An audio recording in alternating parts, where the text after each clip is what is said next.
And I am not going to start today's episode with, and here we are. See how I did that? I still managed to get it in there while saying I wasn't going to get it in there. So today's episode is going to be just flying by the seat of our pants. I mean, fuck it. Why the hell not? I did want to start off with a couple of cool things, though. First thing is, I don't know. I don't think that we appreciate how much movement happens inside of us when we're thinking about things. And so I was contemplating this earlier this morning.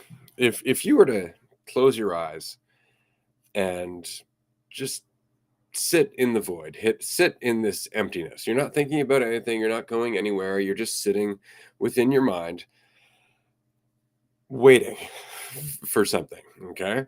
And without settling on any particular one, I would like you to acknowledge that there have been moments throughout your entire life where you have felt joy, and that there are moments where you have felt friendship, and there are moments when you have felt anger, and there are moments when you have felt sadness.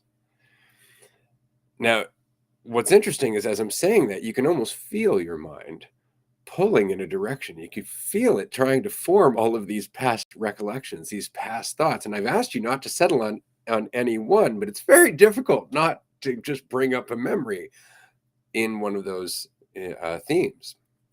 And that's what I mean, is that when you are thinking about anything, it's not just one thought that goes with you, it's your entire history. You may not be aware of it happening, but your mind, your brain is pulling at all of the context all of the time. And so there's much more to the movement of you than you might appreciate or might think. It's just something I wanted to bring up quickly because it's important to recognize. That was all. I just wanted to mention that because our existence is far more complex than we think. You're not just looking at something, you're looking at something with everything that you've become up until that moment. Jesus Christ, dude. This is gonna be fun because it's basically what was going through my head this morning. I smoked a good bit about an hour ago, and I started to wonder, like, what are thoughts? Like, I was doing stuff, and they were running through, kind of like they were just doing right there, and then I was like, hold up, hold up, hold up. What is this?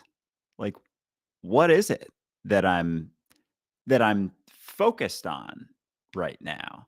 And it almost hit me how much, if thought is simply a tool, it's like I can picture a situation or a moment or an experience, and oftentimes it's attached to a feeling. And if I can assume that I can modify it from the point that I'm at right now, I'm going to focus on it with this assumption that there's an ability to like do something about it right now, and as opposed to just using it as a tool, as something to be able to take myself from here in a sense, but see something that I want to focus on or I'm afraid of. I don't remember what I just said before that, but hold on. Instead of being able or having to, hold on, taking yourself from into another situation, and believing that there's something you can do about it, and then it's like doing that over and over and over and over and over and over and over so often, and being sure that something happened in a way, or your assumptions about what happened, about how it happened in a way, were in any way correct, then sort of like builds this just idea that my thoughts could be true, or that I do have a way to control and focus on them, to the point that then it's just solidified. It's like, yeah, they are true, as opposed to never being true. Just being able to see a variation it in a perception, like a potential variation, but never actually being it. Because I could picture something potentially happening in the future. That's just like a specific potential. But then in the past, I can think like, oh, but those things happen. But how I'm remembering it is a variation of what happened. It wasn't actually what happened. It's like this fucking mirage cloud sort of feeling where my mind's like, nope, yeah, like it's a something that happened that I can't even know now. I can't know it right now at all. And my mind just glazes over this sort of hazy thing like a mirage. And it's like, that's what happened. Like, but it isn't. And it's like, because I want to know that because I want to know myself right now. It's like without those things built, I can't know myself right now. Like if I think I can or I want to, then it's like everything opens up. But like any sort of fucking idea, like can't actually know anything. So anyway, I have no fucking idea if that was like coherent. That was very much just this is what's been going through my head. I have no idea even what really the like I'm thinking about. So anyway, I'm gonna stop. Oh, you got a tiny bit pixely. Yeah. Yeah, no, I got all weird in the connection there. I'm not even sure if I'm coming through right now. Am I coming through right now? You're a little bit delayed. Your audio.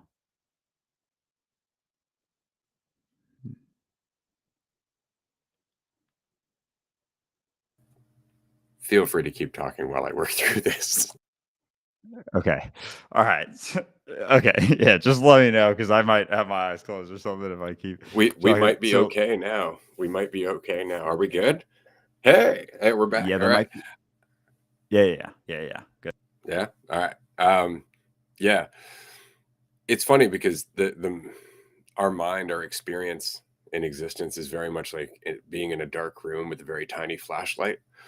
And so, like, we're swinging it around. We're like, now I know what's happening. But every time we do, everything else we can't see anymore. There's just too much information, is what I'm saying. Too much we know ever really happening.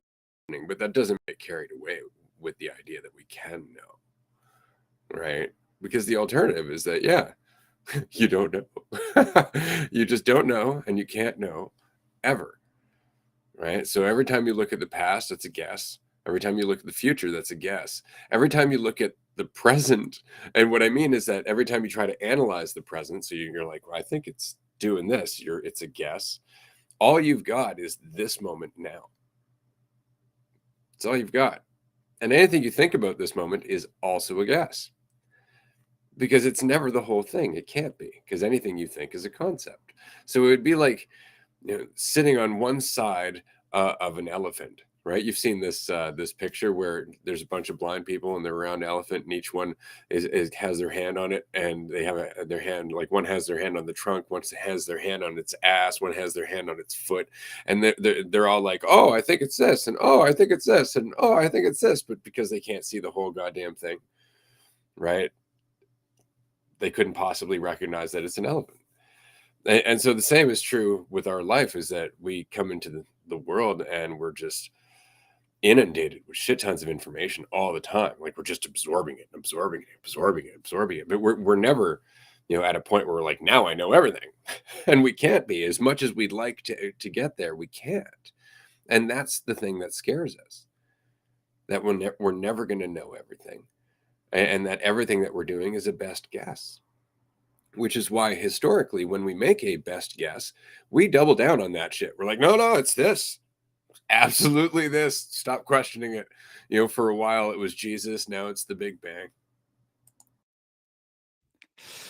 Yeah. So there's just like, because as long as you think you can be sure, you can know, like, you're gonna almost need to just continue to bring something along, because as soon as you can't bring it along, like something from the past, some assumption, then you can't know, then it's more obvious that you can't know.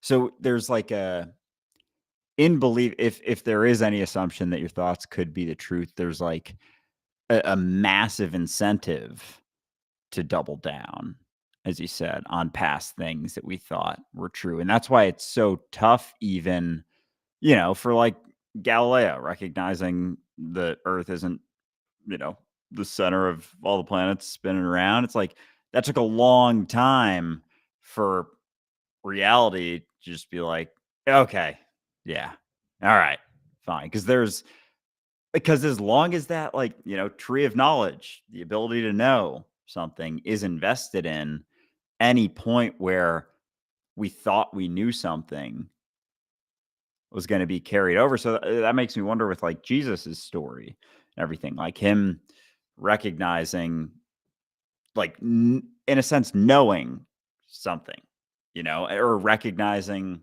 that he doesn't, same with sort of Socrates, like, I know nothing and therefore I know more than you, that sort of thing. Like those points of like knowing then have a way of expressing things because they're not weighed down by so many assumptions. And so then it's like as it's like as reality, if we don't want to take responsibility for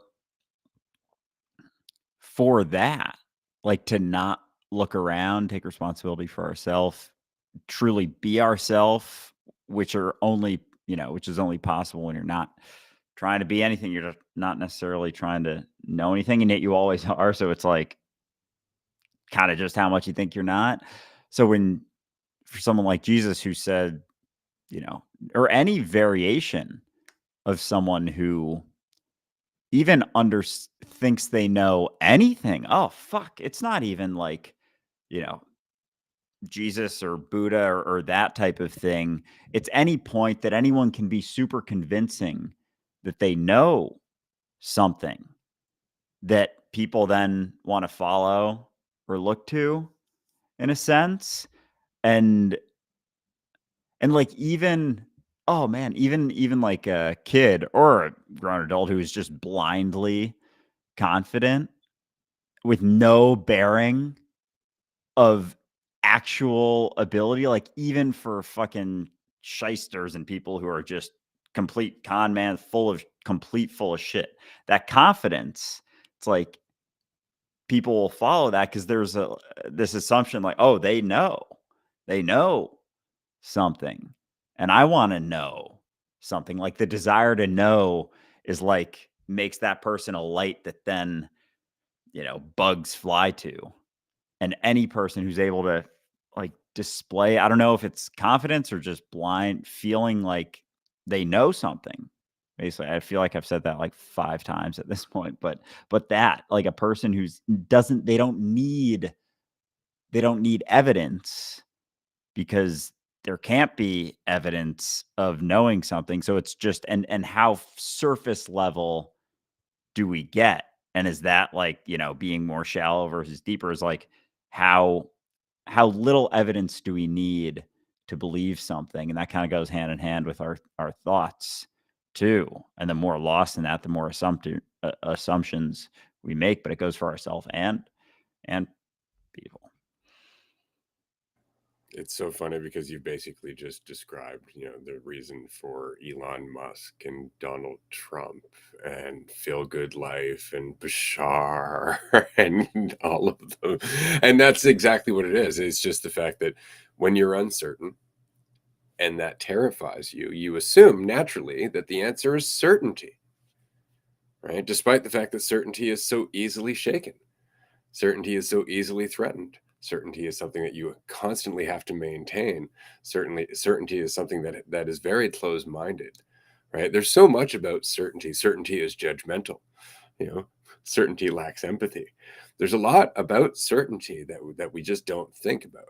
We're just like, no, but then I won't feel uncertain. And so we follow people who are like, I know the way. This is why dualistic unity is so very fucking cool, in my opinion, because everybody who's listening to this, everybody who's involved in the conversation on Patreon or in the groups on Wednesday or just on the Discord or in the comment section or out in your lives, whether you do none of that, doesn't really fucking matter. Um, we're all talking about the fact that we don't know. I love it. This is why everybody's like, oh, it sounds kind of cultish. It's like, no, cults need a leader and a point. Like we're more or less just existing. Like there's no point. We're just here, and that's why it's so difficult for people to really get into this unless they're done with false certainty, unless they're done with suffering, they're done with being disillusioned. They're just like, oh my god, I've tried everything, this is ridiculous, and they're just like, I'm gonna settle for life, uncertainty, not fucking knowing, and moving forward, because that's what it is. It's just like, hey, that all has a shitty consequence. Why don't we just be here and figure shit out as we go? And that's really the alternative. But that said, if you don't have any faith in yourself, if immediately you're like, okay, I need to reach for some sense of control, you're fucked. You're fucked. As soon as you're in the present and you're like, I don't feel certain, I need to establish some sense of control. Now you're back in the circus, right? Because now you're going to try and maintain that control and defend that control. And you're going to fear losing that control. And it's just, you don't know. Just accept it. You don't know. This is why I find it so funny that faith is, so often bludgeoned into the quote unquote believers, and yet they have faith in an idea, and it's not faith at all, but actual faith. That makes sense. Not faith in something. Just being here. That's enough. Oh man, and it's funny too because that realization, like right now, you can't know. Like as soon as you're willing to be like, okay, yeah, like it all kind of drops in a sense. And so I was kind of thinking, like, all right, well, when did we, you know, when did we start investing in, knowing being something I can do? Like, I mean, right now I am. And as much as I was thinking, going back to Adam and Eve, like tree of knowledge, good and evil. And so it's almost like society is an expression of how long we've spent, which isn't really a length. It's not like an amount of time. It's just it's like a carryover, like it's like it plays out over time for layers to be built, for depth versus shallowness to be built. It has to play out over time. So it's on a timeline, but then the timeline is the layers. So the timeline's like this and the layers are like this, and it's just here, and we play it out because we flip it like this, and then we assume that there's a past and a future, which then gets like reinforced in a sense. But this society right now is just an expression of, it's like, you know assuming that there aren't layers right there, like assuming there isn't an investment, and assuming that you can control, and just how long, and like control thoughts too, because you think about thoughts being a tool, and it's just a tool, but then as the jump is made to assuming that they're true, or they can tell the truth, or whatever, then but that assumption just happens right now. Hmm. I was just thinking, I was going to look it up, but you didn't give me a moment. No, I'm just kidding. There was this expression that the greatest trick that the devil ever played was convincing the world that he didn't exist. And I was thinking to myself, that's not quite accurate. If you were to look at it as the ego, the greatest trick the ego ever played was convincing the world it's all that exists.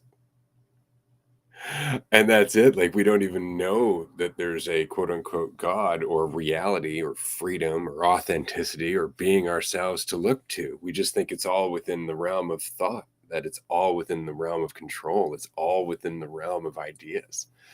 Right? We have actually gotten so lost in this very useful tool that we've forgotten it's not reality. And it's just so very interesting because, again, this is why, like, the story of Jesus, for example, when he goes out into the desert and the devil tempts him. The devil's saying, like, be egotistical.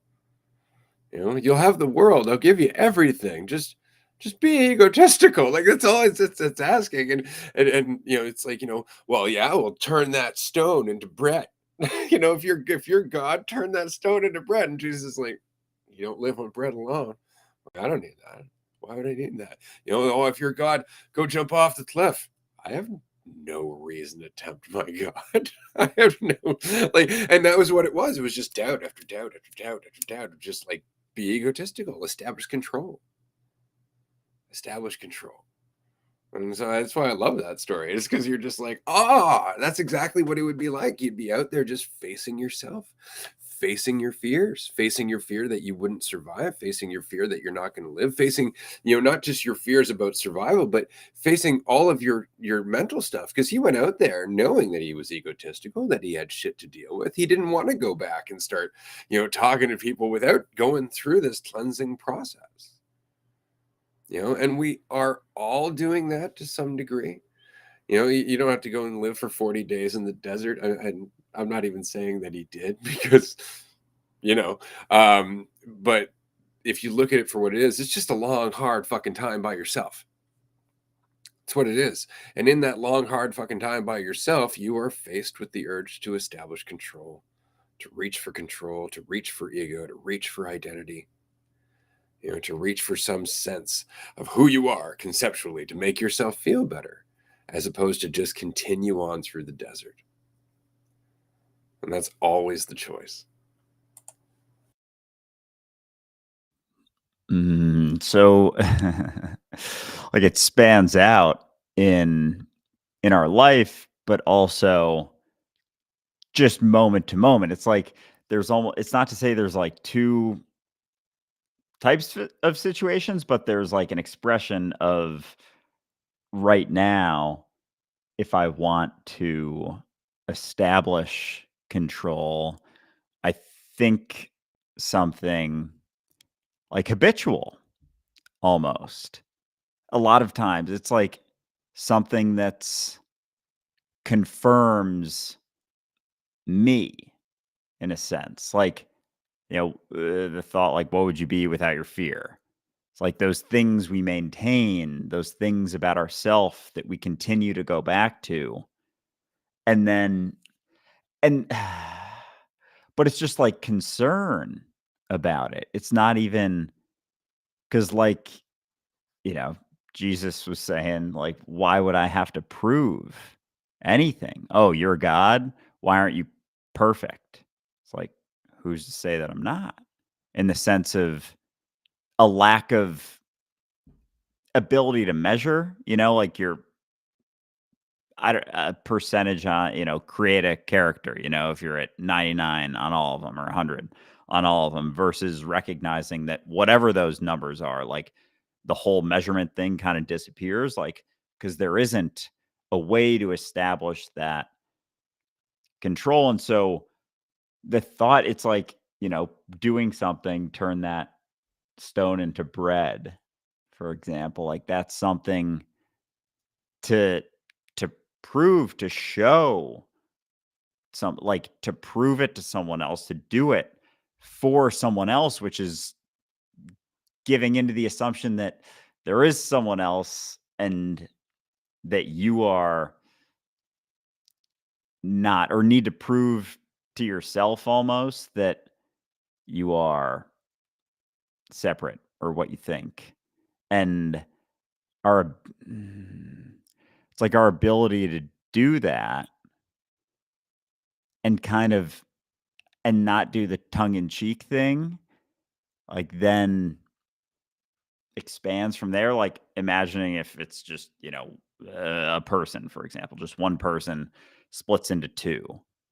It's like they call each other a name, but it's kinda like, wink, wink sort of deal, but then from there, as for convenience sake, but then from there, it's like the more and more variation, the more and more difference from myself, seeming difference without that sort of like wink, wink, I don't know, tongue in cheek sort of thing, then it's a lot. And there is that assumption. A lot of things start to reinforce that. All right. Now, what's funny to me about this is the fact that it's exactly what's happening. Like, you were your mom and a bit of your dad. Like, you really, like, we all are another person split into 2. We all are. And so it's not like it's not fucking obvious. It's just that we don't keep it in mind in that kind of tongue in cheek, "Hey, Andrew," because we just got really carried away with this idea that we're actually separate organisms rather than the same organism moving through different variations, the same organism expressing itself over and over and over again in different variations. But then that's not just humans, right? That's humans and everything that humans came from, which is everything that everything else came from. And so it's all just one organism. It's all just one awareness expressing itself. Like, you are the tree, you are the grass, you are the bird. It's the same awareness, because farther back in quote unquote time, that split off from the same body that you split off from in a different branch. And this is where they talk about the fourth dimension being time, because if you look at it that way, then all of us are the same organism stretched out over a fourth dimension, stretched out over time. We're all one organism. All right. And oh man. And so because right now, if you're not, taking thoughts as truth, like there can't be something telling you that you're not everything else. But as soon as there's that like desire to establish, some degree of certainty or control or anything, there has to be some sort of assumption made. It's like you got to tap into the thought box in a sense to then move from there. So like you were saying with the greatest trick the ego ever played was convincing you that it's all that there is. Like we're just constantly tapped into the thought box, and then as soon as there's some cessation of it, there's it's like the assumption that I can't handle that, or that I can't move without that sort of slight gap between thought and reality, like thought and what's happening. And that gap is like, infinite, because it's not what's happening right now, but it's not even close to anything. And as soon as there's any space there, it's like it's not even close at all. It's not like it's a millimeter away. It's like it's also a billion miles away relatively, because you pick a tiny point in between it and it feels a lot farther. So it's not about the distance, because that's just going to be relative to you. And I'm talking about like distance between thought and like reality is what I'm saying. I don't mean like physical distance, but sort of in a sense, because as soon as it's not, even if it seems really close, as soon as it's not it at all. But I have to then, yeah, I don't remember where I started that one, but I got somewhere with it. It's really interesting because we can circle around this ever. And we're doing so, I guess, contradictorily with thought. But this is why epiphenomenalism always gets me, right? It is the fact that thought comes after the action. Now, if that's the case, then we're already sitting here doing what we're supposed to be doing, thinking about it, taking some ownership, like, no, I'm sitting here because of this, for these reasons. This is what I'm doing, all of which is happening regardless of the fact. Like, I'm just sitting here saying what I'm supposed to say or saying what I'm saying, I guess. And then my ego's like, yeah. And then it judges itself for what it's doing, regardless of the fact that it's going to do it anyway. It's still just me as an organism expressing myself. It's just that we have this ability to conceptualize what it is that we're doing and then think that we have ownership over it, despite the fact that it is the extension of everything else doing. Right? We are clearly all in this together, but thought can't see that. Like I was talking earlier about how we are all one being stretched out over time in infinite variations. Like if you were to look at it as a timeline, right? As you have, say, in the past of species charts going all the way back, and you see how they all branched out, right? Well, take that branching out on the horizontal and turn it fucking vertical, and what you'll see is a plant with a single root growing out in numerous different directions, right? And that's awareness. That's the same organism on the larger scale, smaller scale, larger scale. We're all the smaller scale of the same large scale organism. It's the same organism. But you can conceptualize that. You could chart all that out and not feel a part of it at all, simply because you're still overcommitted to the idea of you. Because as soon as you are committed to that idea of you being truth, you cannot experience reality. You can only experience reality through that idea, which means it's always filtered. It's always filtered. It's always, stuff that doesn't agree with the idea is filtered out. Things that are filtered that agree with the idea are brought in willingly and used to fortify the defenses, as it were, right? But it continues to limit you from seeing everything else. And that's the reason that it's so important to let go of assumptions. The reason it's so important to let go of your idea of yourself is because what you're doing is recognizing how many more ideas there could be, and that you're not any of them either. And so you have all of this context now after years and years and years of seeing all of the things you could think about yourself. You really start to get an idea of how much you are.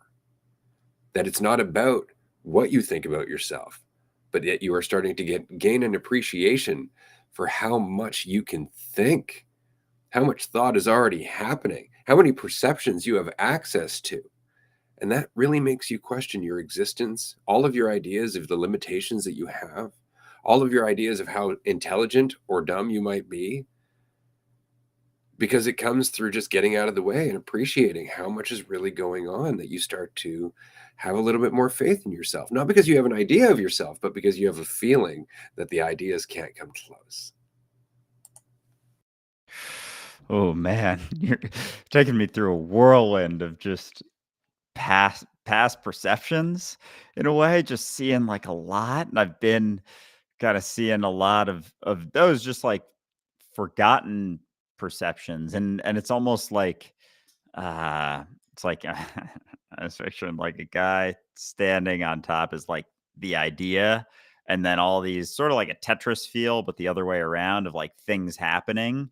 Then it's like vacuuming, picking out the parts that reinforce the idea, and it occasionally like catches one that doesn't quite match it, and there's like a potential to realize like, oh, that's not me, or something like some variation, but you gotta do things, you gotta put yourself out there in a sense, but not even it's not even like putting yourself out there to have the ability to question it, to see a variation. It's just because it's just assuming right now that it is that any of the variations were But then, as yeah, and it's like, fucking A, dude, as you start trying to conceptualize this, like I'm trying to do right now, immediately there's like, it's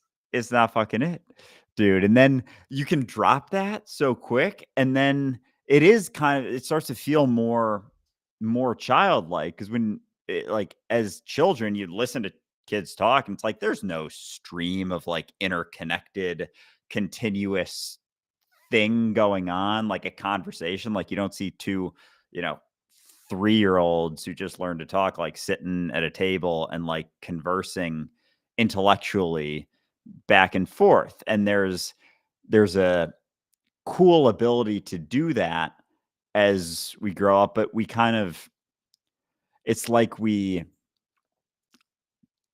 take that and like invest in that, in where something's going. So it's a lot harder to let it go as you're going through things, like as we've been able to communicate more and more. But then when you're willing to not be fucking conceptualizing everything, you can bounce a lot more between things. Kind of like, kids are very fucking random when they talk and say shit.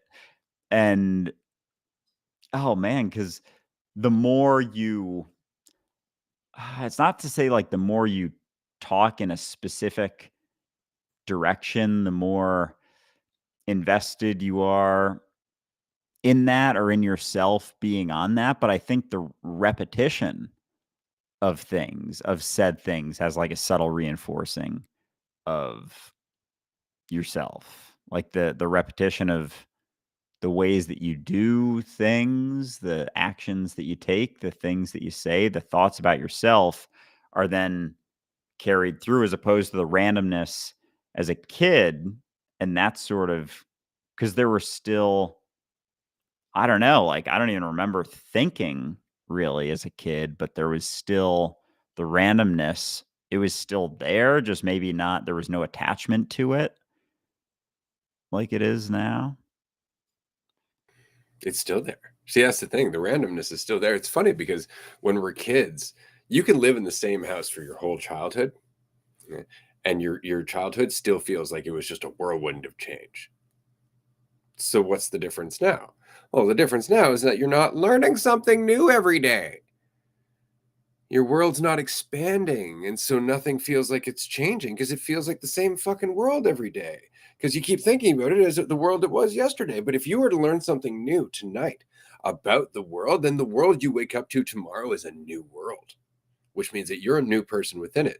So it's a brand new experience. This is the benefit of learning. This is the benefit of context, is the fact that you are actually just a change machine, unless you hold on, unless you try to base your life on yesterday, unless you try to stick to what you know.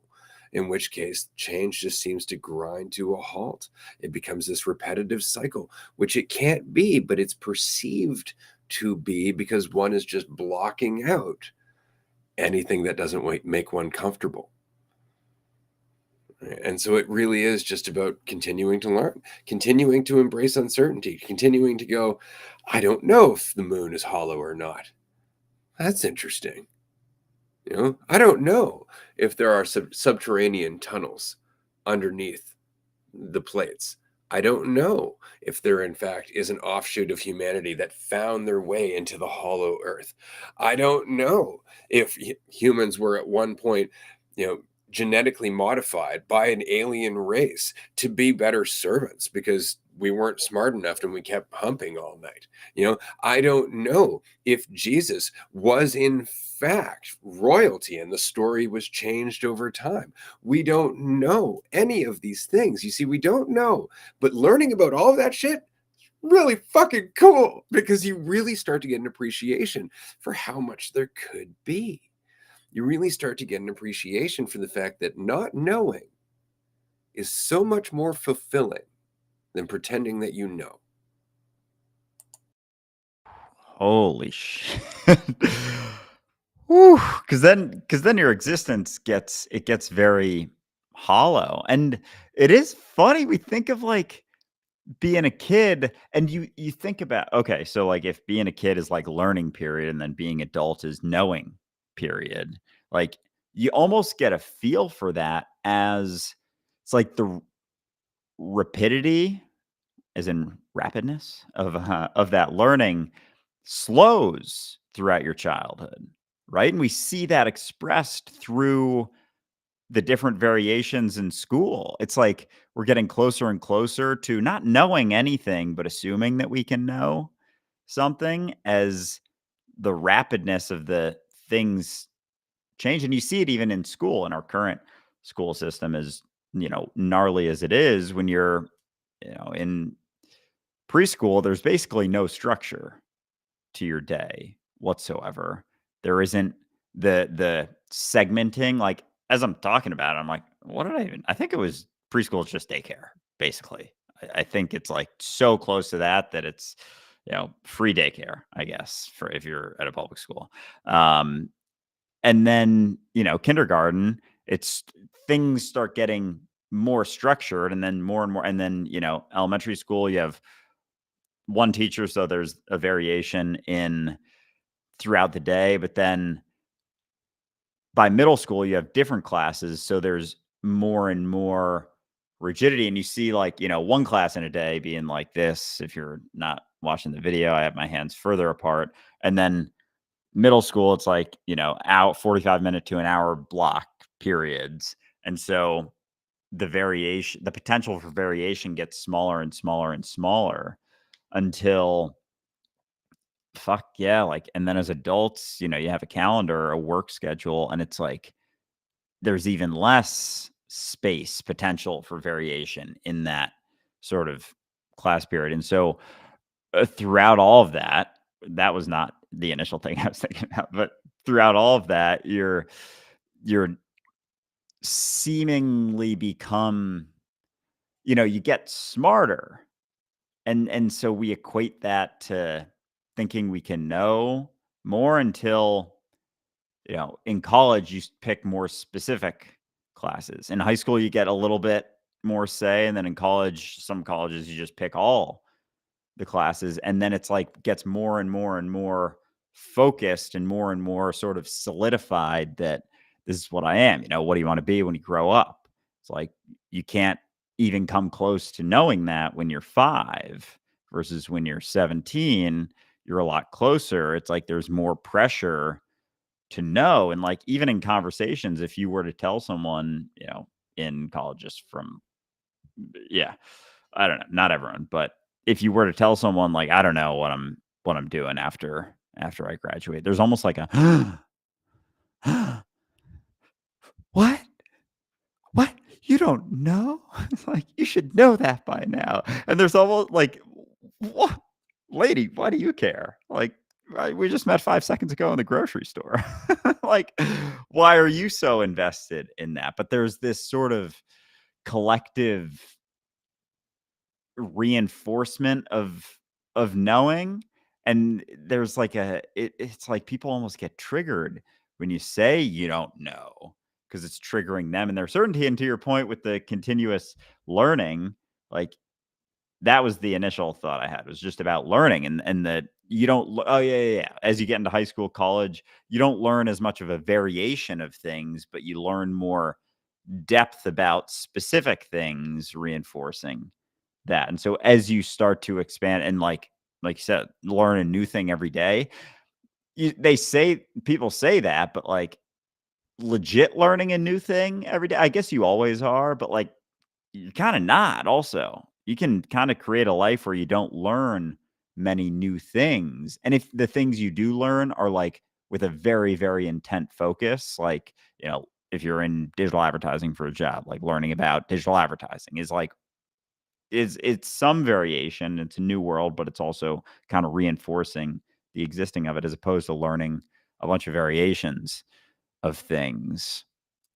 Being, it gets back into that, things changing all the time, which leaves you potential to, continue to see yourself differently.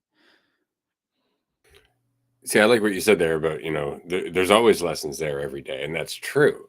The question is, I guess, the degree of the lessons or even the variety of the lessons. And I think that just comes down to whether or not you are learning for a specific purpose, which is unfortunately something that is conditioned into us through the schooling system. It's not just learning for the sake of learning because it's going to make you a more well-rounded and fulfilled individual. No, it's learning to get a job. Right? It's learning to get out there and function in society and play a particular role and believe in certain things. And then once you've got a job and you're making money and you can buy the things that make you a better person and attract a mate and all that stuff, you see what I'm saying? Like the learning is for a purpose as opposed to learning as an extension of existing. Like instead of our priority being learn as much as you can because it's going to make your life so much more full. It's learn as much as you can until you get a job and then just repeat the cycle of just buying stuff. Right. And so all of our learning is to a point. And then afterwards, we're like, well, that's good. And then we don't learn anything unless it's to get more of that point and nothing else.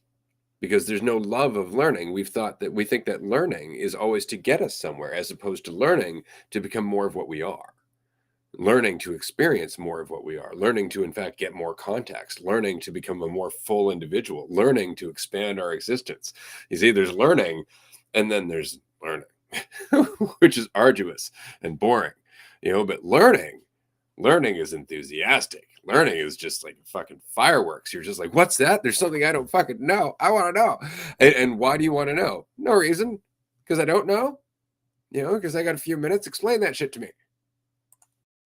And so it's like knowing things separate from your knowledge about yourself. And it's just like, because I could hear someone saying, like, oh, I thought you guys were just saying you can't know anything. Now you're saying you want to know stuff.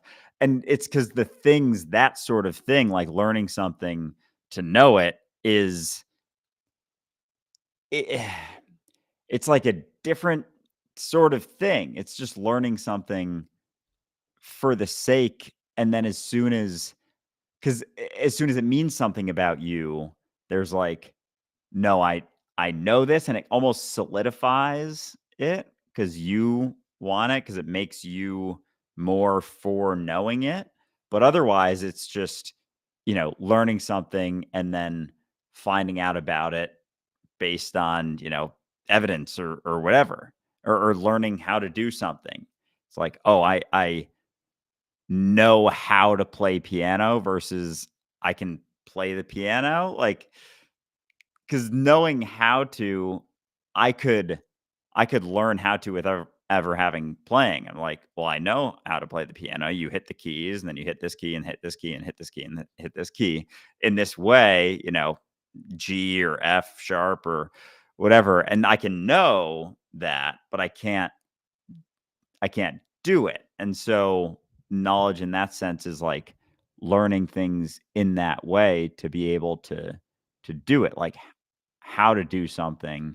And then all of the, things you read about or whatever, it's learning things about stuff as well. But it's almost like learning about instead of learning to know. Maybe that's, I was like, sir, I'm circling around something here, and maybe But that's it. that's what it is, right? Like you can choose anything you want. Like you chose a piano. I would go with something like, I want to learn to make wine.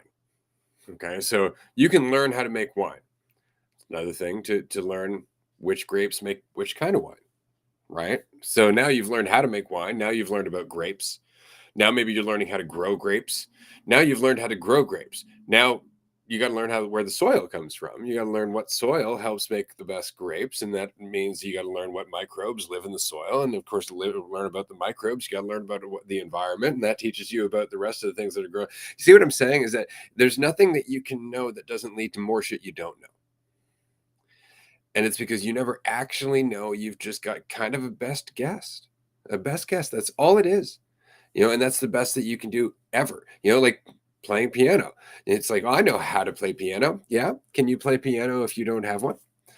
It's like, well, no, then you don't know how to play piano. Knowing how to play piano would be knowing how to build a piano.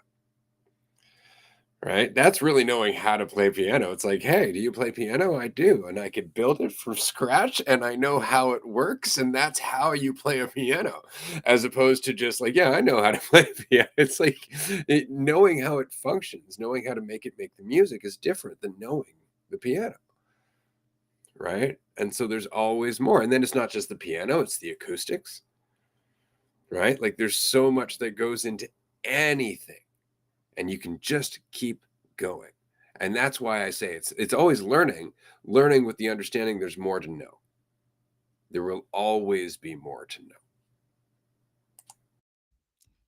Yeah, because as soon as you think there's that stop, like, no, it stops here. And it's like, I know this, and then anything else you don't even want to look at. And it's just having this conversation, but then pulling it back and being like, what's going on in the world right now?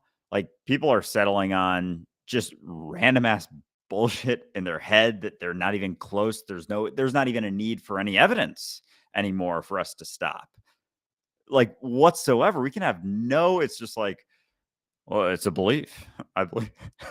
Dude, like, but I do that for myself. I do that for my fucking idea of myself too, but yeah, I'm thinking of religion specifically right now, that there doesn't even have to be any, empirical evidence, cases, whatever, even anything looked at whatsoever. It's like the shallowest of the shallow, the lowest of the low sort of assumption, and just stop point where it's like, no, I'm going to stop here. And that it's like, don't talk about religion and politics and mixed company. That's like everyone's stopping, and there's such a urge to not go that past that we don't even want to hear like something that may tell us that, like overhearing a conversation about something, questioning something else is almost, it's like someone will be like, no, I can't, because immediately there's the potential right there. And we see that without having to close your ears with cognitive dissonance, where it's just a refusal to look, to realize, to take in anything that doesn't reaffirm just the point that I stopped at, my willingness to stop. And so even about, if someone thinks they're an expert in their field, like if they're holding on to that expert title very closely, they probably don't even do much research anymore. They don't take in new theories. Holy fuck. Like the amount of people out there who's quote unquote experts in things that have been sort of pushed, like realized was a myth or studied or actually proven not to be the case, or something else, won't even look at that. It's like, oh yeah, that person, they're an expert. And it's like, expert in what sense? Of like, when did they become an expert? Maybe is what you should ask, because then you can know. It's like in 1980 they became a nutrition expert. It's like, should you should be careful about that one. Or like fucking 1900 they became a health a doctor. It's like there's a lot of shit we didn't know, or expert, and just that, the holding on to thinking about yourself, even as like intelligent or smart. There's sort of a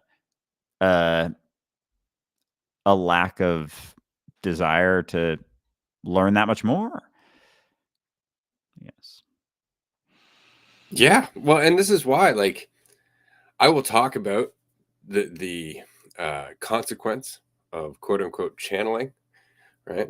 I'll still listen to them from time to time. I'll still sit there and go, all right, what do you got? And it's because it's still a person expressing it. It's just that they're expressing it through the lens of irresponsibility. And so there's always something to learn from everyone, unless you're like channelers are evil. It's like they're not. They're just people who just happen to be suffering through a bit of dissociative disorder. That's all it is. They're just going through a little bit of irresponsibility, but they're people and they still have insights to share. Everyone does. The alcoholic at the end of his rope has an insight to share. You know, everyone. But if you're so busy judging people in order to validate yourself, then you never hear anyone. This is why I told you once that everybody to me is a cautionary tale. And it's just because I don't make them anything other than me, so I can hear them. Which I think is really important to recognize that, as long as you're perceiving them as others, it's very hard to see them.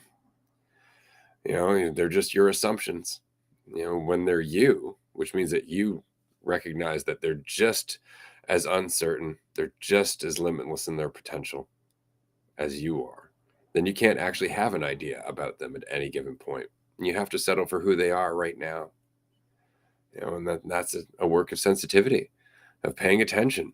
And that's something that we run away from. That's why we like to have ideas about other people, because then we're interacting with that idea. That's why we rehearse conversations before they happen, right? We're like, I know exactly what I'm going to say. It's like they may not even say any of that, but according to your idea of them, they absolutely will.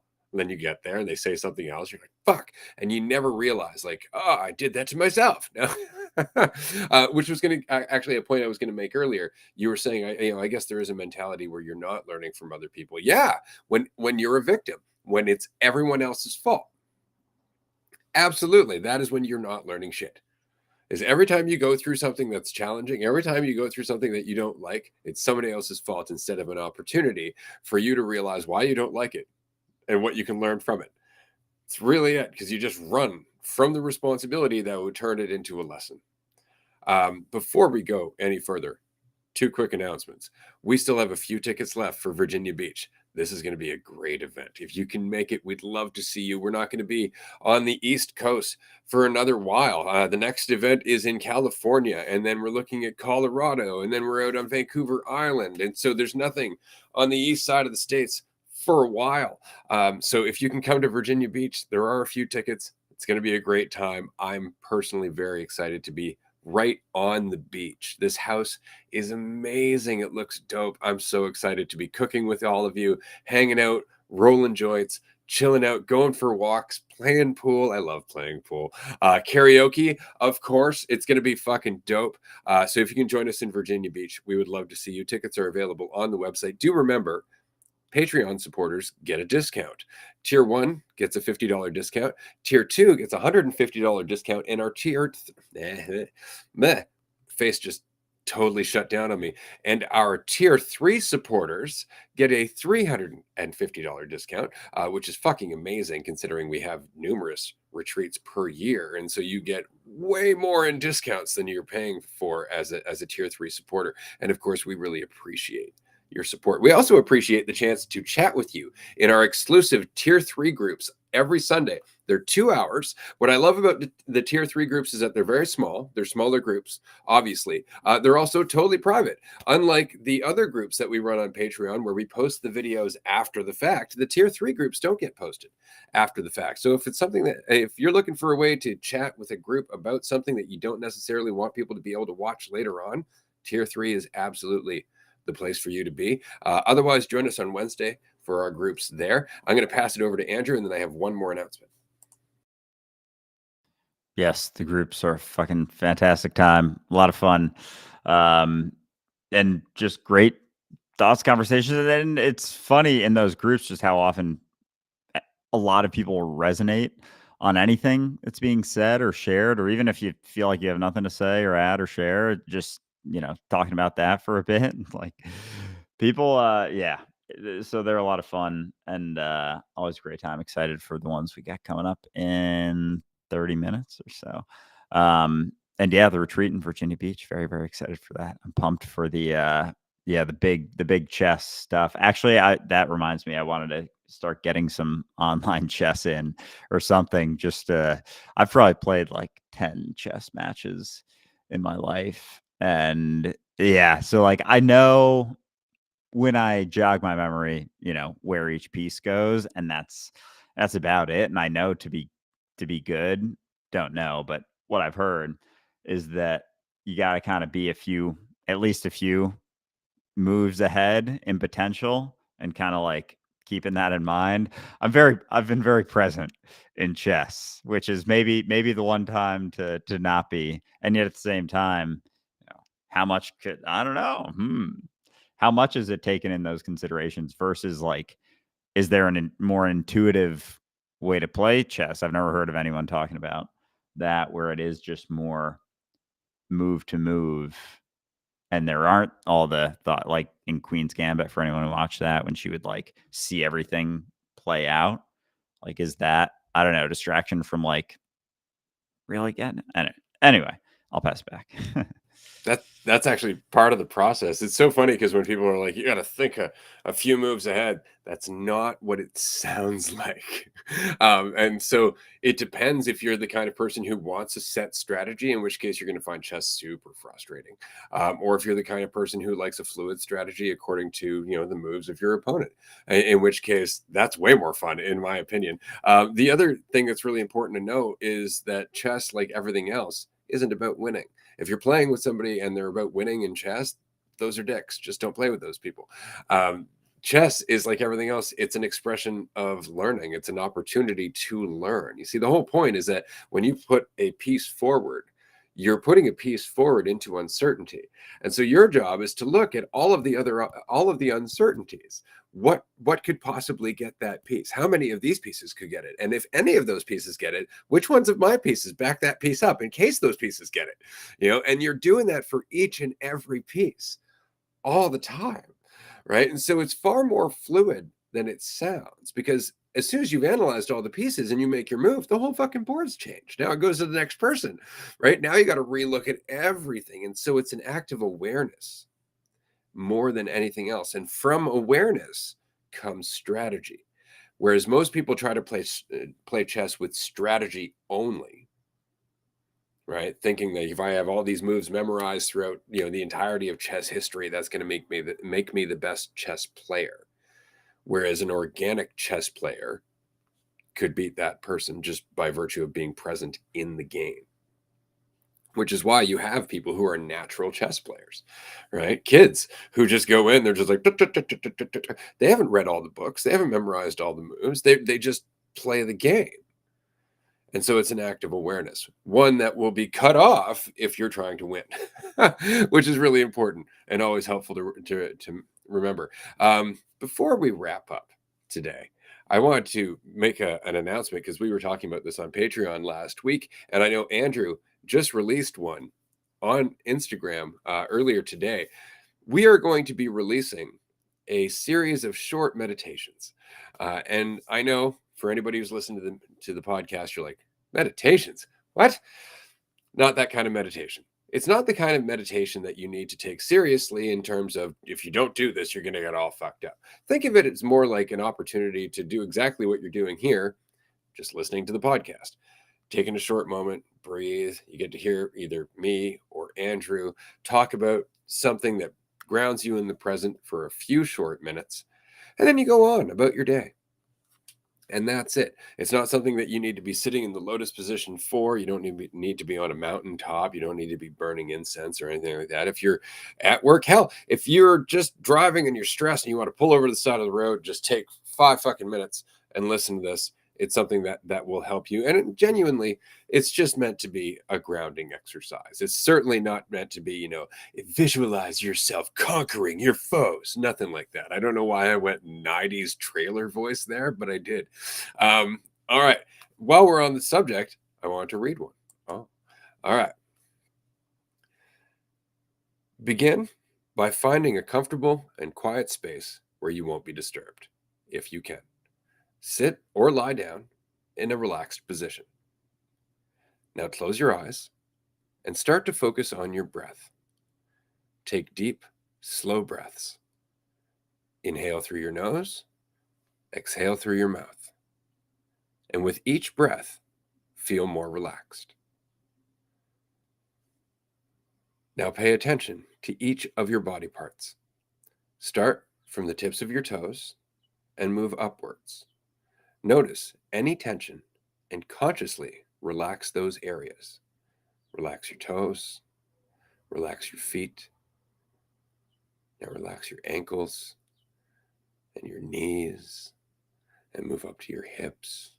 And slowly just relax all of your body parts, going all the way to the top of your head. Imagine a gentle, radiant light emanating from within your heart. And with every breath, this light expands, connecting you to the room, the building, the neighborhood, and eventually the entire earth. Reflect on the insight that everything in the universe is interconnected. Every creature, object, and element is a part of a vast, intricate web of existence. Feel yourself as a vital part of this web. Ponder the idea that separation is an illusion created by our perceptions. At the most fundamental level, we are all one, made of the same substance, sharing the same breath of life. Now spend a few moments in silence. Allow these thoughts to sink in. And if your mind wanders, gently bring it back to the reality of here and now.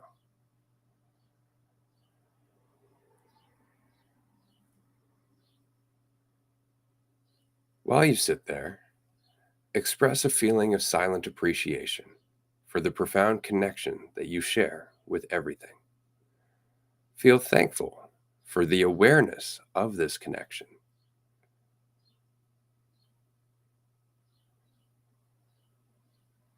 Now slowly bring your awareness back to your surroundings and your body. Wiggle your fingers and your toes, and when you're ready, open your eyes. And as you start to come back to the world, carry this sense of unity with you throughout the day. Remember that unity is the same as being yourself. Approach your interactions and your decisions with the awareness of yourself and your ongoing, ever present connection to the whole.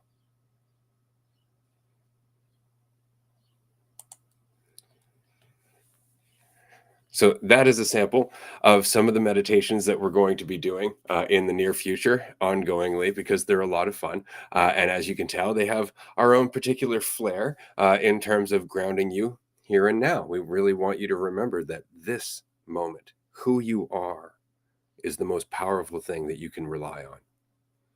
It's not in your thoughts, it's not in control. It's the influence that you have in aligning with here and now. So just wanted to throw that out there before we wrap up this episode of Raw. Fuck yes. That was a lot of fun. That was a very, very good one. Quite feeling quite relaxed right now. And it's funny because like I don't oh man. Oh fuck. It's like I've turned I feel like I've turned the not having as many thoughts in my head all the time. Amen. To like a bad thing almost. Like I don't maybe think as much about stuff, but then there can be like a panicked sense, like, oh, what if nothing's in there? Because I'm so used to having thoughts in there in a sense that, yeah, like swirling around. And there was So like it's almost, more that they're in your focus, not necessarily that they're in there. yeah. Yeah. And like some being more constant, more of a constant focus. And then there's some that are more constant and some more fleeting here and there, and there's less in focus. Yeah, because that experience of like, man, and I wonder if we're always doing it, even just talking or interacting without thoughts. Because like with epiphenomenalism, it's the assumption that the thoughts are kind of there with you, and I'm expressing my thoughts right now. But am I expressing my thoughts or am I expressing myself right now? Because I'm not really thinking right now, but there's still things that are coming out, and I do feel like I have some sense of control of what's coming out. But do I? And is it like, is that the scary bit that as I'm realizing right now that I'm talking, like I'm not thinking about it, but there's words that are coming out of my mouth right now, and I can switch directions to talk about race cars and race car drivers and the absurdity of how much advertising they wear. It just gets completely drowned out. It's like, who the hell is getting any pay, any worthwhile like ROAS and shit? That was something I learned in my last job, return on ad spend. Like, how much are they really paying for that little block right there?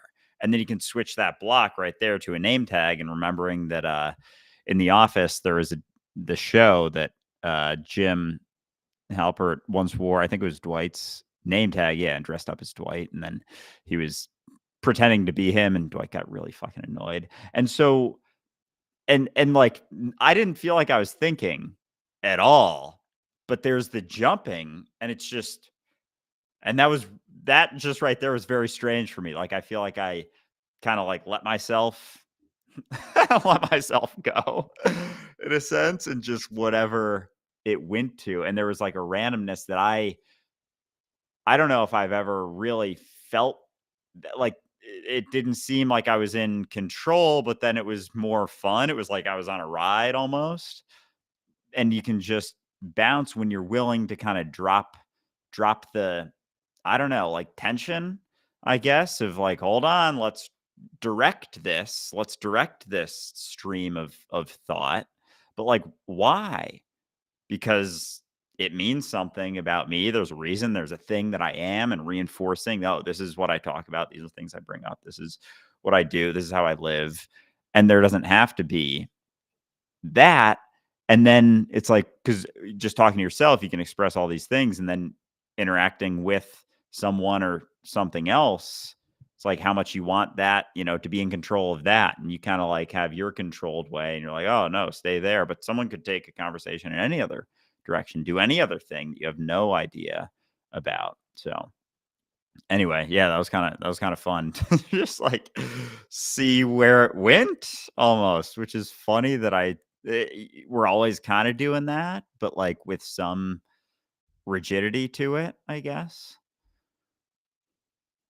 Well, and what's interesting to me is the fact that, we tend to think about, what we're doing and what we're saying in terms of the topics that we bring up rather than the underlying message beneath those topics. It's kind of like, you're expressing something all of the time that we're all listening to in terms of your expressing existence. You're trying to express yourself more or less, kind of thing. And so you're expressing your journey through that lesson.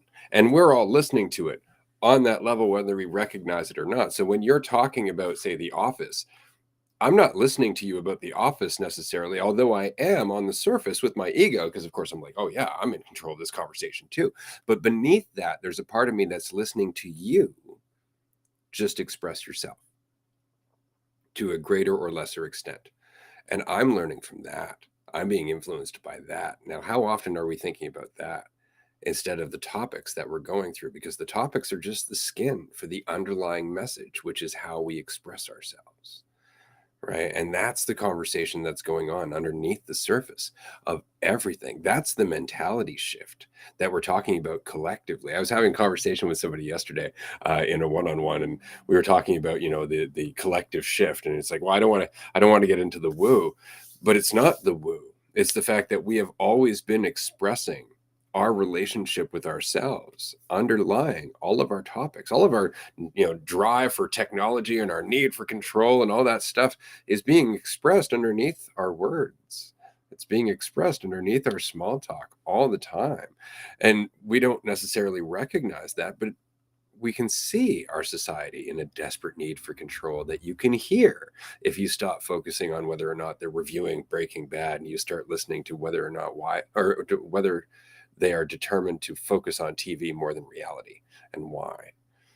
Right. And there's things being expressed there all the time. So it's interesting because it's hard to have this conversation about epiphenomenalism because we're like, yeah, well, I chose to have that conversation. It's like, did you like, yeah, you might have chosen the topic, perhaps that came from the collection of memories that you're willing to look at, sure, but the underlying message, I think it was going to get expressed regardless. Oh man, I know we're at time now, but like, fuck, dude. And just like, and that's why I guess you've talked about being able to like read people in a sense, because you just know that what they're doing is an expression of that. Like, I've talked about I started working out when I was 13, you know, how closely tied, and now I don't as much anymore. And I was just I was watching a couple YouTube videos about like foot strength and grip strength and the importance and just some different exercises. Like I'm gonna get a pull-up bar and still do that shit for sure. But like going to the gym, like I haven't been. I've been doing like home stuff more so. And like that just being an expression of, oh, that's a funny one, because that's been like, since I became a teenager. Like I got into it pretty young relative to, my little brother got into it more recently. It was like a couple years ago. And before then, he couldn't be bothered with going to the gym or working out. So anyway, I know we're at time now, but ooh, man, there's a lot of things there that everyone's always expressing based on any sort of, even just like repetition in a sense, as opposed to randomness. Like being random is kind of pinned as like there's a negative connotation to it, despite, because there's a fear. It's like, oh, I don't know. If someone's very random, I don't know what they'll do or they'll say. It's harder to pin them down as an idea. More random they are. Anyway, all right, we're at time. We'll just call them crazy and disregard them. Absolutely. Yeah, this has been fun. A lot of fun. I love winding conversations because, again, I had no idea where this was going to go. Thanks, everyone, for joining us. We appreciate you being here. You can join us on Patreon next. Sundays are the place to be, man, for sure, because we have a tier 2 call and then a tier 3 call right after. So we're going to continue this fantastic goddamn conversation in a few minutes. Join us if you can. If not, we'll see you tomorrow, 11:30 a.m. Eastern Time, for another episode of Dualistic Unity Raw. Take care, everyone. Bye, everyone.